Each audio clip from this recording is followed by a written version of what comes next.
Okay, Derbyites, we have seen the Critics' Choice nominations for TV and for film. This is the first year they're actually combining them. And I'm here with Paul Sheehan from Gold Derby, and we also want to bring in one of our contributing editors who also happens to be the contest leader. He predicted more than anyone else correctly for the TV version, and then for the film version of the Critics' Choice, he got in the top 24 as well. So, Paul, we're going to be asking Riley a ton of questions, like how he did this, how he knew this. But first, Riley, was there any like specific thing? I know you wrote something on the leftovers in the forums, but was there anything that you did right that everyone else did wrong that you're like, come on, guys, you should know this? Well, I think it's just important to remember like who's voting for these awards. In this case, it's the critics, and right now, The Leftovers is the most critically acclaimed drama of the titles that were eligible. So I thought that that for sure would get in. But then Gold Derby had it ranked way down in 10th for both drama series and drama actor. And then also for the movie mini categories, I saw a lot of people predicting Driving Miss Daisy for program. I was one of those, yes. Actor and actress. But if this were an Emmy ballot, then the Emmy voters often just check off the most recognizable names. But in this case, it's TV critics, and I don't think any of them take tape performances of Broadway or other theater shows seriously. But one thing we should say at the outset is that for these TV awards, because they moved them, they're traditionally they've had them in the spring, kind of leading into the Emmy season, and now they've merged them with the movie awards.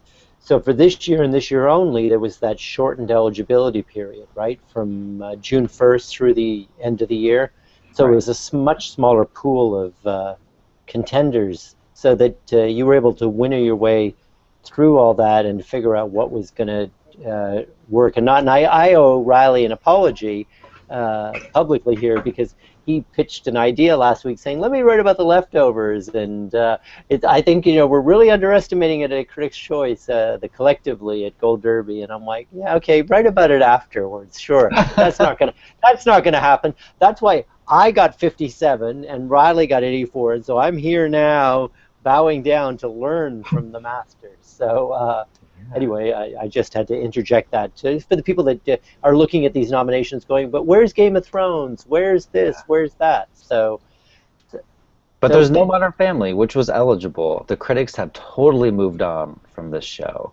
And The Good Wife as well, except for one guest nomination for Margot Martindale. The Good Wife was completely shut out. Yeah, I think they need to run a disclaimer like when they actually air the show saying like, Game of Thrones was not eligible, because they'll probably have a larger viewership this time too as they're grouping it in with the movie awards. Mm-hmm. I wonder, because I think it's just a 3-hour telecast. Are they going to have some kind of pre-show where they do a lot of these awards? Because sure. Yeah, they don't even do a pre-show. Sometimes they'll just announce them in the commercials. I don't think they even have people accepting those ones. Even in the film side, remember on the film side, there are all those genre awards, right?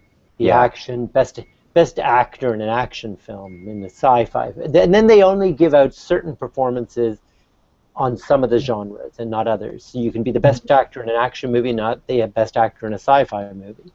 So, I remember last year at the TV Critics' Choice Awards, I was there with Ralph, I believe, and we were on the press line before the show, and all of a sudden here comes Sarah Paulson walking down the red carpet with a trophy in her hand. And I go, Sarah, and she came over, and I'm like, why do you have a trophy? The show hasn't started yet. She goes, they announced my category early. So, I guess the supportings in the movie limited series are ones that are on the TV side that are announced early. So it'll be interesting to know, maybe some of these other big ones will be announced early. So Riley, Oh, go ahead. That's right. I'm surprised that they kept 7 nominees per program category and then 6 nominees per all the acting categories. Yeah. With only half a year of eligibility and with merging it with film, you'd think they would want to cut down, but I guess not. Because they want to be seen as influencing the Emmys. So that's even at this time of the year. So so The Leftovers, you were right to say, hey, on that. What else did you say on the comedy side? Was there anything that sort of was resonating with you that maybe was more of a surprise to the rest of us? It got No, nominated? I think I did better in the other fields actually. Comedy, I got 5 out of 7, but I missed Mom and The Big Bang Theory. I predicted both of those, but I guess this is finally the year that Critics' Choice is moving on from the Chuck Lorre sitcoms. Hmm. Whereas, Oh. for last year, Mom was nominated, and you'd think that they'd get in with fewer shows eligible this time, and The Big Bang Theory won the year before. And I was just telling you before we went live, like some of the ones you picked and got wrong, I think you should have got them right because I think the critics just went so far, left field to nominate all these new shows that they forgot about Mom, which they just nominated last year. And even with, all these shows that are not eligible, like Silicon Valley and Veep, they still didn't bring Mom back, which is just crazy. But Which might not be the worst thing. I I kind of like it. I am a big fan of the traditional three-camera comedies like Mom and Big Bang, and it's actually surprising to me more that they actually have acknowledged them in the past because they're really not the critics like new and fresh, and so that's been around for 60 plus years, that format. So the single camera comedy. Is there anyone on the comedy performing side, Riley, that you did you predict anyone just because you really wanted them to be nominated and didn't expect them to be, but you just sort of felt loyalty to them, or? No, I think you try to avoid doing that when you're. Oh, you see, So. I have a heart. That's why I made all those mistakes. So you're very pragmatic. So there's certain shows that you like, and if you don't think they're gonna be nominated, then you don't waste your vote. I guess I will say that I expected Master of None to do better. Like if we had supporting or guest categories, then I would have put that down for a couple. But that show seems to be having trouble at every award show it goes to. So, Right, And the yet, Globes, Aziz got in, but not the show. yeah, it didn't get any Writers Guild nominations. Even in the critics' top 10 list, it seemed like this huge critical darling. But when you look at the aggregate of all their top 10 lists together, it didn't even make their top 10 of the year. and then how many nominations did it get today? It just got Aziz Ansari and then Comedy Series. So I thought that one would have won Comedy Series, but now I don't see how it doesn't go to Transparent since they have 6 nominations.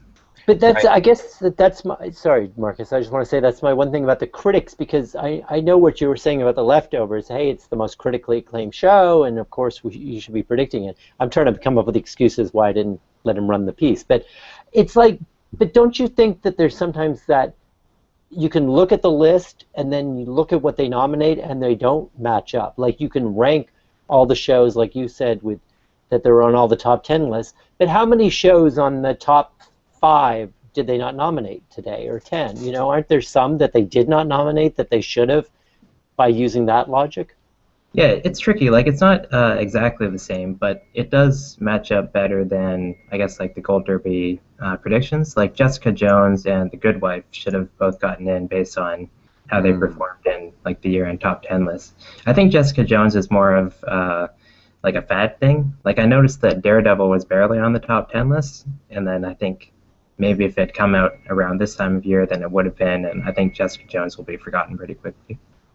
And I'm looking at the nominees for Best Comedy Series. Of the 7, there are, let's see, Blackish is in Season 2, Jane the Virgin Season 2, Last Men on Earth Season 2, Transparent, You're the Worst. Those are the oldest shows. There's nothing Season 3 or beyond. And then we have Master of None and Catastrophe, which are brand new shows.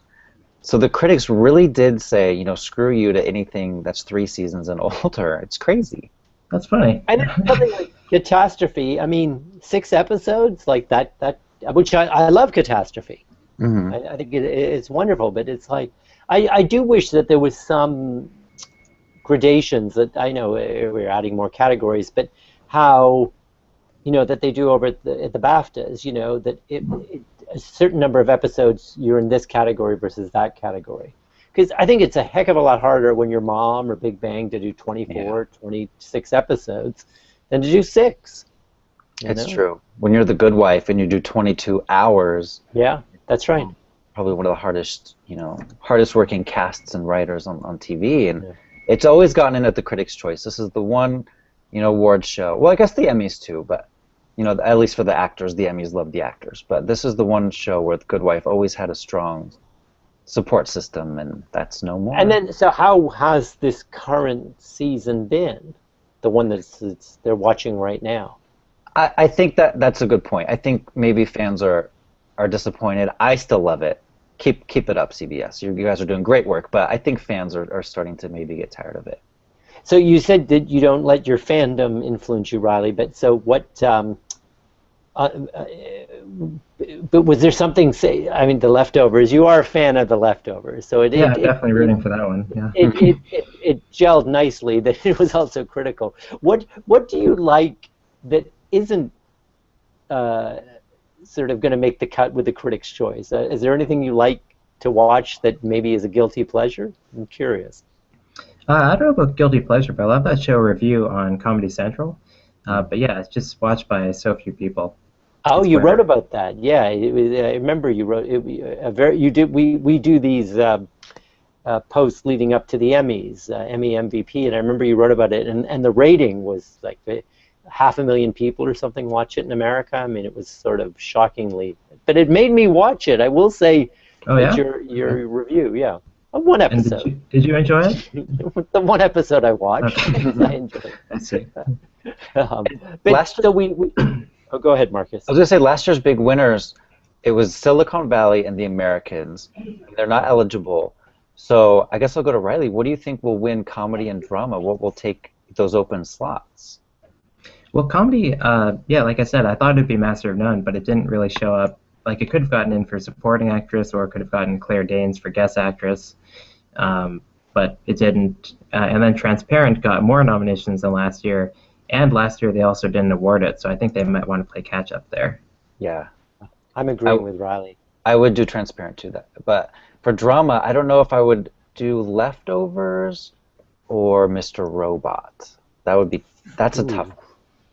Yeah, it is a tough one. I think that the Critics' Choice nominations are much edgier than their winners. I think their winners tend more to be like where they might award The Big Bang Theory or, I don't know, Game of Thrones and Jim Parsons, all those kinds of things. So I would think that Mr. Robot's a bit more mainstream, so I'd go for that one. And I think that the distinction is because my understanding is the nominations are done by a committee and the winners are done by the whole voted on by the whole body, the whole group of critics. So I think that's why you see that distinction. And then down in whatever, gosh, they're calling it, is it limited series, Marcus? Whatever, every group calls it something different. What do they call it? Movie mini here? I don't know. It might be limited series. I think they should just call it limited production, because then you could get movies in there and limiteds in there. Just 2 words, limited production. Simple. Yeah, they switched it to movie unlimited. Okay. So what do you like down there, Riley? I'm taking notes here because I'm totally copying in this. Well, there I think Fargo will win at least 4 out of 5. Okay. But yeah, Wow. it's just a half year, so like there's not very much that was even eligible. I mean, like, you have Vincent Kartheiser, who was on 8 years of Mad Men, never got any recognition. Now he does a miniseries for National Geographic, and he gets a nomination. He gets one of his supporting people in. The field's not very deep. Mm-hmm. I think all the critics watch Fargo, and they all love it. So I don't see how that doesn't take most of them. The only one that I'm worried about, and I'm actually predicting Oscar Isaac, just because I think that they don't like to have sweeps like that. Okay.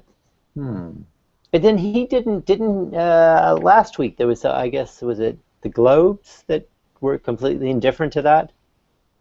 What was it? Right. They gave Isaac the nomination, but not the miniseries. Right. Well, I'm turning to Riley because this young man has encyclopedic knowledge. I mean, you can start talking to him about Guild Awards and what it's so inspiring. I mean, he is depth and breadth. So let's switch and talk a little. Oh, go ahead, Riley. Oh, I just said you're too kind. Oh. Well, he's no, Canadian. I'm not. No, I'm not. Marcus knows I'm not kind at all. But wait, before one last question, because Orange is the New Black, it aired in June, so it's eligible.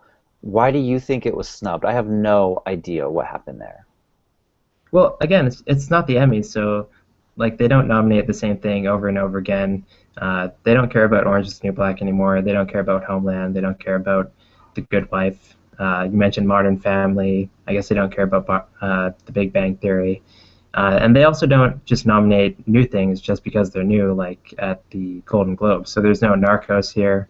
I don't know. There's not a ton of Amazon. Yeah, Mozart in the Jungle. So. All right, take it away, Paul. No, I just want to. There's too many people in the cast. They can't afford to feed them all. It's as simple as that. And they can't. Every one of those trophies, they all got the SAG award, right? The ensemble. I mean that almost bankrupted the union. So on the movies. Like last year, what did they get? Did they get one acting nomination or more? But anyway, Uzo, right? No, I thought it was just Lorraine Toussaint. Oh, maybe. Oh, yeah. Defer to him, Marcus. Yeah, He right. knows. He knows. Yeah, so she was the only one, and she's not even eligible anymore. So their only remaining nomination was for series. And you have new stuff like Mr. Robot and The Leftovers coming in, so then it just got pushed out. Now, I did slightly better on the film side, but not, I don't think, as well as you did, Riley. So what, did you predict all that love for Mad Max? Oh, the film side. Yes. Yeah, I think. Yeah, I got 85% on the film side. Yeah, we know. I got 80. I mean, it hurts. It hurts. Marcus, how did you do on the film? I'll feel better in a sec. Marcus, how did you do on the film side? Let me, because I was so focused on Riley's predictions, I didn't actually look at mine. Okay. You can be sure it's not 85 or 80 then, if you can't remember. No, it's not. Yeah. Yeah, it's not good. Yeah. So yeah, we'll leave it at. We'll get a couple of clicks when people try and find Marcus's predictions. So Mad Max, you weren't surprised, Riley, that it did so well? Yeah, no, I had Mad Max in, and then I had Charlize Theron in as well. So. Wow, now that's impressive. Yeah, that is. Wow. And then you had the other 5, the ones that'll probably be the Oscar nominees. Yeah, I don't think we had those in our prediction center though, did we? Or do you mean for actress? Actress, oh, yes, okay. yes. Yeah, we didn't have some of the technical stuff. We don't care about the famous folks. Riley cares about the below the line people. What was there any big surprise for you in the film side then? Something you thought was going to do better, or something that did better than? Well, I had Straight Outta Compton and Creed getting it. I thought if anybody would go for them, it'd be the critics. And then I guess they also snubbed Idris Elba, so maybe we can start calling the critics racist as well.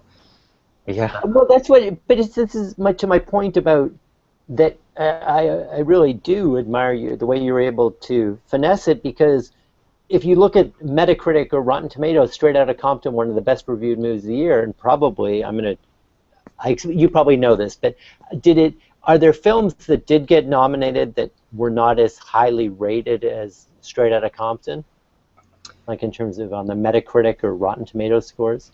Well, what I try to use for the Critics' Choice is actually, if you go to the Critics' Choice website, then you can see the average rating of what their voting membership actually gave each of these films, which differs because, like something like Straight Outta Compton is actually only at, what is it, like 72 or something on Metacritic, but on the Critics' Choice website, among that group, it's something like 88. So I thought that would do much better here. But to my point then, are there any of the films that did make it lower rated than 88? There are, but they're in that range. It's not something crazy. Okay. Like a few years ago, they did nominate Extremely Loud and Incredibly Close, which really seemed like they were just trying to predict the Oscars. Better than us, actually, because I thought that was a big surprise. Okay. Oh, that's interesting. So anyway, and on the actor side, was there anyone that, in terms of the film nominations, what were you most proud of? Who predicted? Charlize Theron? Anyone else that jumps out at you?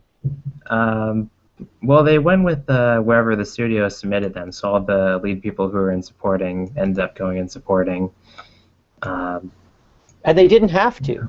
Yeah, they actually got an email last week telling them that that within the body that they were certainly free to nominate Rooney Mara and Alicia Vikander in lead if they wanted to. So isn't that interesting that they still kowtow to the studios? What do you think will happen, Paul, at the Oscars? Because I'm having a lot of trouble. You know, I have Rooney in both. I have her in lead and supporting. What should I do? Help. Says the man who's wearing belt and suspenders. No, he's a very, I don't know. Riley, what do you think? Do you think that Alicia Vikander and Rooney Mara will get nominated at the Academy Awards? I think Vikander's fine because she's not famous, so people are used to putting those people in supporting. And then she's also second billed to Eddie Redmayne, and she also has her roles in Ex Machina and various other movies, so people are used to seeing her on the supporting list, whether it's for this movie or not. I think Rooney Mara is in a lot more trouble because, well, she won Cannes, and she's previously been nominated in lead, and the story is from her perspective in Carol. And I also think Carol is massively overrated by Gold Derby in general. I think it's a colder film than the Academy likes, and I think we've seen weakness from it, like how it keeps missing screenplay nominations at the Globes or at Critics' Choice. So I think she's going to miss both categories. I know, when you say overrated by Gold Derby, you're saying collectively between the experts, the editors, the top 24, the thousands of users. It's not just me and Marcus. I mean, it's just you're saying. Yeah, like we have it getting in like everywhere, right? I think we have it being nominated for 9. So you don't think? Well, what about the below the line stuff though? The costumes, production design. I mean, those are kind of givens, aren't they? Don't you think? To some extent, but I think it's also very easy to just fill those categories up with whatever films you know. But then sometimes the Academy just doesn't like certain films, and then they just shut them out entirally. Right. So I'm trying to go conservative with it. Like your observation about the screenplay nomination, because it won at some of the Critics Awards. So, okay, so Carol, maybe we're overestimating. So now this is your chance to school me, like you tried to convince me about The Leftovers, but now you have a witness and it's being recorded. So what films are we underestimating at the Oscars? What should we be, if it's not Carol, what should we be writing about and predicting? Well, I'm still holding on to Joy and The Hateful Eight. I just feel like those two directors have enough people in the Academy that they can kind of pull any film in that they make. Maybe not into all the categories, but at least in the field where you can have like 9 nominees. And then I'm also trying to be very, or take into account the SAG ensemble nominations. So I have The Big Short popping up a lot of places. And then I have Beasts of No Nation in right now as well. But we'll see how that does with BAFTA and the guilds. Well, the odd thing about the Beasts of No Nation SAG ensemble nomination is there's only 3 actors.